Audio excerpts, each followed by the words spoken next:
All right, this is John Kohler with GrowingYourGreens.com. I have another garden update for you today. We're going to do a couple things. First, we're going to talk about what's behind me here.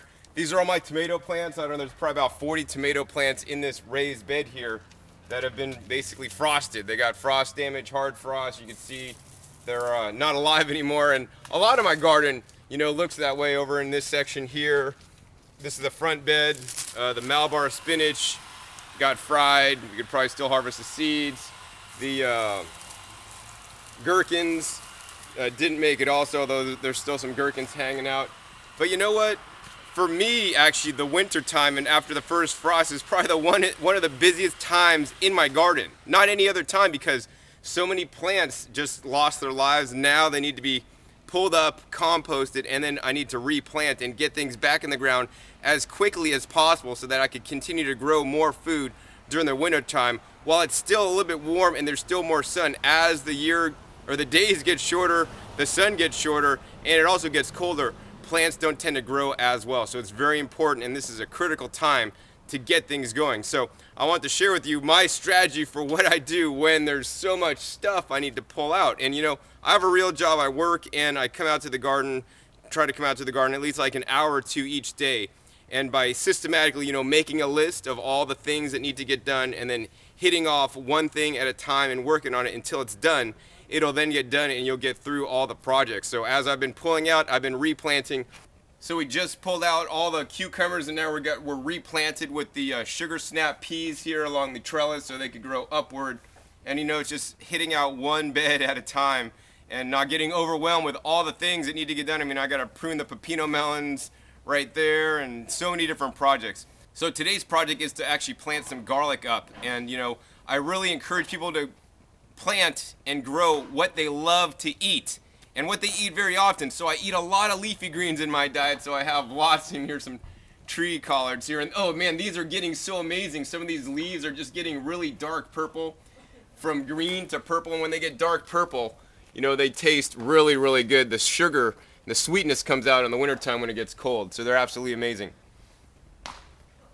I also like to eat some garlic sometimes. And some people always ask me, John, how come you don't have a show on garlic or onions? Well, that's because I don't regularly eat garlic and onions. And if I do, I eat such a small quantity and they're relatively inexpensive to buy.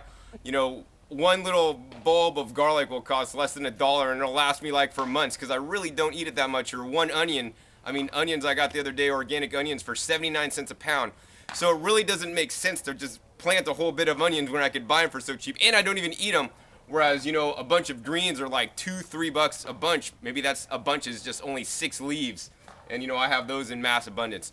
But I do like some garlic, and it's very difficult sometimes to get some good tasting garlic. So I was inspired the other day when I was at the farmer's market to get some garlic. And so let's go to that clip and show you the garlic that I bought. I'm here at the Berkeley Farmer's Market. We're going to go to this booth over here. And this is a sight not often seen at farmers markets. There's a garlic here. It's $2 a pound. When you look down though, it's sprouting. So all these little garlics are growing. I don't know if people traditionally use sprouted garlic. I usually don't use sprouted garlic in culinary uses. But this is perfect stuff to take home and plant. So you can just take basically each little bulb off and plant it. So I've gone ahead and picked a lot of bulbs out here.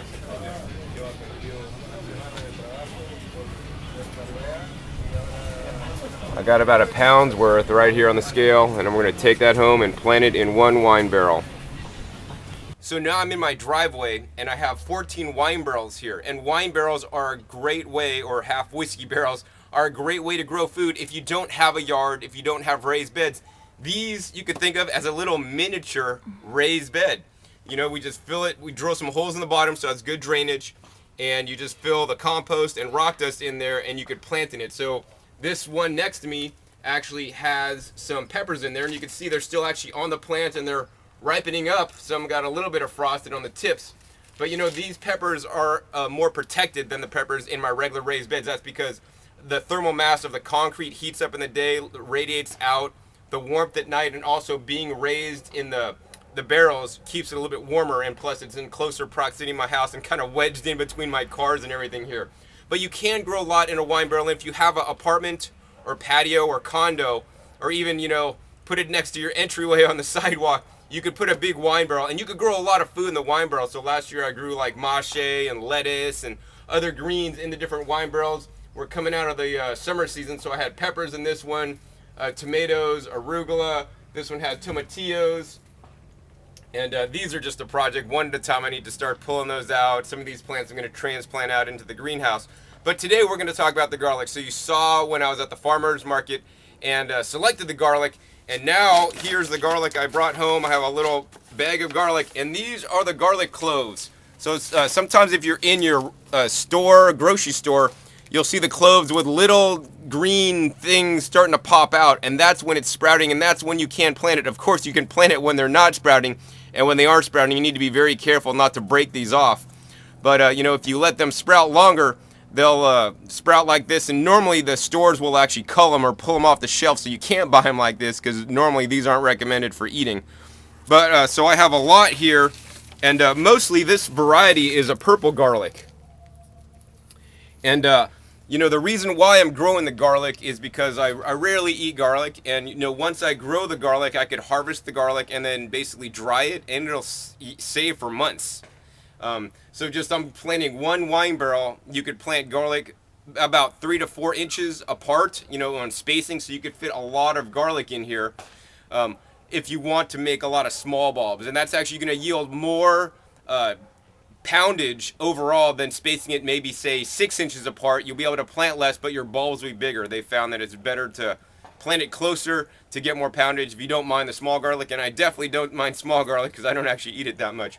But the other thing about planting your own garlic or planting whatever you're going to grow, it's always cool because you get to choose a variety. Like if I go down to the supermarket or the, you know, farmer's market, they're selling organic garlic, for example.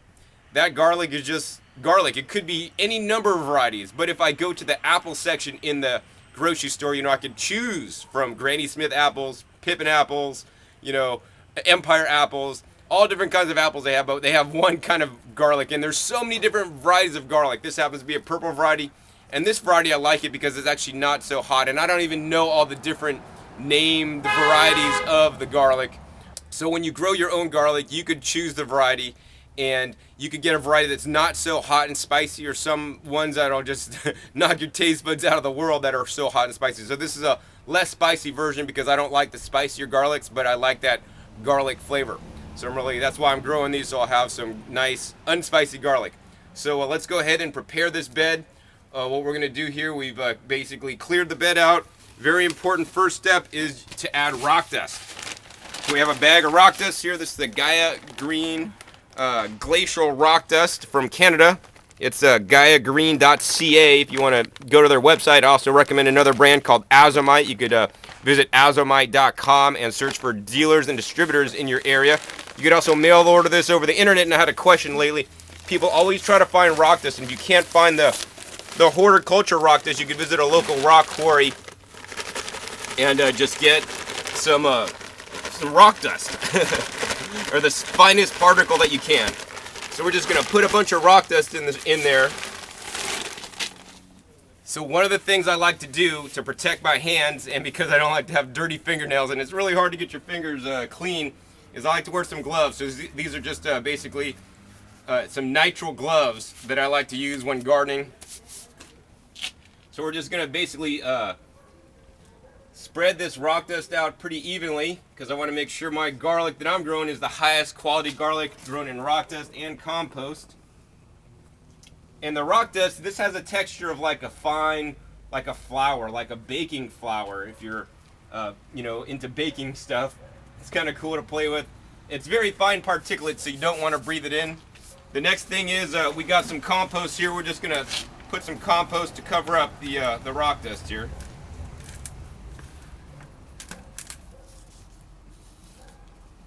So here's the last bit of compost we're spreading. We got a nice full bed here. Compost. This hasn't been really stomped down. It's really lightly packed. Garlic likes pretty much loose soil and nice and deep. So we got a nice wine barrel here, nice and deep. Gonna plant it. And what we're gonna do is we're gonna plant the garlic about every I'm gonna probably go 3 inches. See how that works. So we got a tape measure. We're gonna measure it out. So it's 3 inches apart, and we're going to do a depth of about 2 inches. So I've got an old garden tool here that I basically marked out at 2 inches with the little mark there. So we're just going to stick this in the ground, go down 2 inches, and we're just going to make all these little holes. And we're just going to dump the garlic in there and then cover them over. So next I'm just going to line it out, and we're going to come back and we're going to have all these holes made. So I'm finishing up. I've got a lot of the holes made, and they're approximately 3 to 4 inches apart. Let's see, I got to do a couple more here. Just stick the tool in, nice and handy. It makes a nice indentation, nice planting spot to put our garlic cloves in.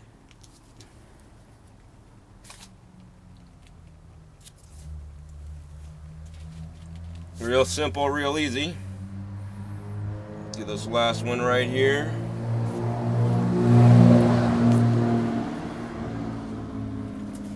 So the next thing we're going to take our garlic bulb here, and we're just going to break off 1 clove. All you do is you just drop the clove in there. It's going to go down 2 inches, and then we're just going to cover it up. Real simple, real easy.